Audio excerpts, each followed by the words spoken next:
Everyone, আসসালামু আলাইকুম। কেমন আছেন আপনারা সবাই? আমি বুশরা বলছি নারায়ণগঞ্জ থেকে। আমার নতুন একটি ভিডিওতে আপনাদের সবাইকে আরও একবার ওয়েলকাম করছি। তো আবার একটি নতুন ভিডিও নিয়ে আপনাদের মাঝে হাজির হয়ে গেলাম। আশা করছি ভিডিওটি ভালো লাগবে।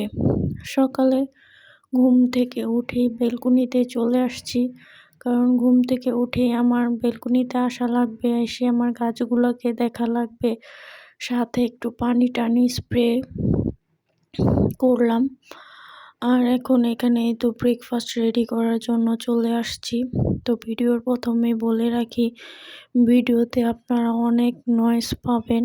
তো কালকেও আমি ভিডিও দেওয়ার ট্রাই করেছি, শুধু একমাত্র এই যে আমার দুই পাশে কনস্ট্রাকশনের কাজ চলছে। তো রোড সাইড বাসা এবং কনস্ট্রাকশনের কাজ, আমি তো খুব প্যারার মধ্যে আছি, না পেরে আজকে এই অবস্থায় ভয়েস দিতে চলে আসছি। তো প্লিজ সকলে ক্ষমা সুন্দর দৃষ্টিতে দেখবেন। আসলে আমার কিছু করার নেই, কারণ এই কাজটা আরও অনেক দিন চলবে। তো আমার গত ভিডিওতে আপুরা মোটামুটি আমাকে ভালোই ভালোবাসা দিয়েছেন। তো আশা করছি এই ভিডিওটি আপনাদের কাছে ভালো লাগবে। আসলে এই ভিডিওটা আমি ভয়েস দিতে গিয়েছি, কতবার কেটে ভয়েস দিয়েছি তা যদি বলে বোঝাতে পারতাম। তো এখানে হচ্ছে আমি আমার জন্য ব্রেকফাস্ট রেডি করে নিচ্ছি, সাথে কিছু ফ্রুটস কেটে নিচ্ছি, কারণ সারাদিন কাজে এত ব্যস্ত থাকি। সাথে বেবি, যেহেতু আমার ছোট বাচ্চা আছে আর একটা বড় ছেলে, তো ওদের পড়াশুনো, তারপর আরও ফ্যামিলি আদার্স কাজ, তো খাওয়ার সময় পাই না। তো এই তো ব্রেকফাস্টের সময়টাই যাও একটু খাওয়ার সময় পাই, তাই কেটে নিলাম যা টুকটাক খাই। পুরো একটা অ্যাপেলও খেতে পারি না আর কি, তো হাফ নিয়ে নিলাম। আর এখানে হচ্ছে একটু দুধ চা, সাথে এখানে হচ্ছে আমি একটা কালকে রাত্রে বিবিখানা পিঠা তৈরি করে নিয়েছি। তো কালকে রাত্রে খাবার সুযোগ পাইনি, তাই ভাবছি যে ব্রেকফাস্টে খেয়ে নিই। তো এখানে হচ্ছে আমি চাটা রেডি করে এখন একটু আয়েশ করে খাবো, যেহেতু ছোট ছেলেটা এখন ঘুমাচ্ছে। তো উঠে গেলে তো ওরকমভাবে খাওয়া যায় না তাড়াহুড়ার মধ্যে, তো একটু শ্যুট করব। তাই আজকে মাইন্ড সেট আপ করে নিয়েছিলাম যে সকালে ঘুম থেকে উঠে শ্যুট করব আর একটু রিল্যাক্সে খাবো, তাই এখন খেয়ে নিচ্ছি। আর একমাত্র সকালে এই টাইমটাই হচ্ছে যে একটু রিল্যাক্সে খাবার। তো ঘুম থেকে উঠতে বেশ লেট করে ওঠে। তো এখানে হচ্ছে আমি আমার বড় ছেলেকেও ব্রেকফাস্ট রেডি করে দিয়ে আমি হচ্ছে এখানে একটু খেয়ে নিচ্ছি। তো আপনাদের সকলের কি অবস্থা, কি খবর, অবশ্যই আমাকে কিন্তু কমেন্টসে জানাতে পারেন। তো এখানে হচ্ছে যে আমি আমার চাটা খেয়ে নিচ্ছি। আর এই যে মগটা দেখতে পাচ্ছেন, এটাও কিন্তু আমি রিসেন্ট কিনেছি। এনিওয়ে, নাস্তা টাস্তা খাবার পর হচ্ছে আমার হঠাৎ করে একটা ফোন আসে। তো আমি হচ্ছে যে কিছু পার্সেল অর্ডার করি কিচেনের জন্য।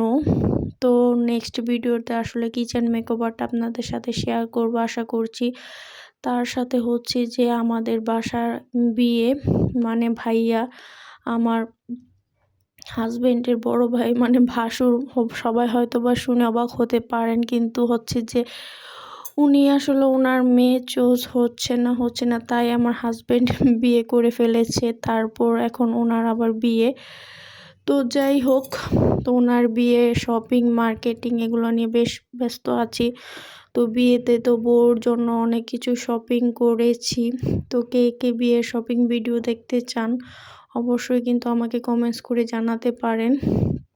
তো শপিং করতে গিয়ে আসলে আমার এই যে মামার সাথে দেখা হয়ে গেল। তো এই প্লেটগুলা তো বেশ ভাইরাল। তো এই প্লেটগুলা আমার ভীষণ পছন্দ, তাই ওইখান থেকে কিছু টুকটাক জিনিস কিনে নিয়ে এসেছি। তো সেটাই একটু আবার আপনাদের মাঝে শেয়ার করছি। যেহেতু বিয়ে বাড়ি হলে তো বুঝেনি যে আমাদের ব্রাইডের জন্য তো অনেক শপিং করতে হয়। তো এখানে হচ্ছে আমি যে ব্ল্যাক কালার একটা দেখতে পারছেন, ওটা হচ্ছে একটা স্পুন হোল্ডার বা চামচ রাখার জন্য।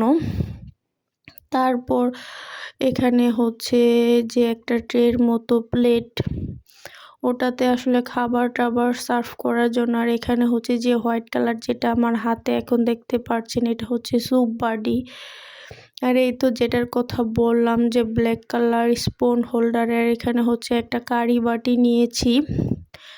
তার সাথে হচ্ছে এটা হচ্ছে একটা অয়েল পট বা যাই বলেন বা মিল্ক পট। আমি তো এটাতে তেল রাখবো যে একটু ডেকোরেশনের জন্য, সেজন্য নিয়েছি। সাথে আর একটা স্যুপ বাটি।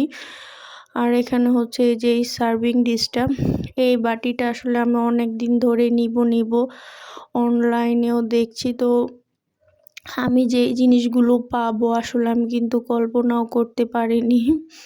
তো যাই হোক, আমরা হচ্ছে অনেক সময় অনেক কিছু আশা করি কিন্তু সেটা হয় না, আর এখন যেটা না করি সেটাই হয়ে যায়, সেটাই এরকম হচ্ছে। তো এখানে হচ্ছে আমি আবার একটু রাতের জন্য রান্না করে নিয়েছি রুই মাছ দিয়ে ফুলকপি আর সাথে একটা সিমের সবজি। তো আমার চুলাটা একটু সবাই ইগনোর করবেন, কারণ হচ্ছে এই চুলাটা আমি বেশ কিছুদিন যাবৎ পাল্টাতে চাচ্ছি, কিন্তু যা হচ্ছে আর কি, আমরা তো লাইনের গ্যাস ইউজ করি। তো লাইনের গ্যাসে তো অটো চুলাতে গ্যাস ভালো ওঠে না। তো যারা সিলিন্ডার ইউজ করেন তাদের জন্য আর কি ওই অটো চুলাগুলো। আর লাইনের গ্যাসে তো আপনার এমন, এটাকে কি চুলা বলে, ঢালাই চুলা, যাই হোক এই ঢালাই চুলাতেই গ্যাস পাওয়া যায় রান্নার জন্য। অবশ্য যে আমরা গ্যাস পাচ্ছি এটাই হচ্ছে একটা বড় ব্যাপার। তো আমার খুব শখ ছিল মার্বেল কোটের চুলা কেনার। তো এবছরও ইচ্ছা ছিল, কিন্তু একমাত্র গ্যাস পাবো না সেই জন্য, তাই আমার হাজবেন্ড বললো আপাতত এটাতেই করো, যখন দেখা যাবে। তো এখানে হচ্ছে আমি আপনাদের সাথে কথা বলতে বলতে কিন্তু আমার রান্নাটা হয়ে যাচ্ছে। আর সিম দিয়ে মটরশুঁটি আলু দিয়ে এই ভাজিটা খুব পছন্দ। সবাই ভালো থাকবেন।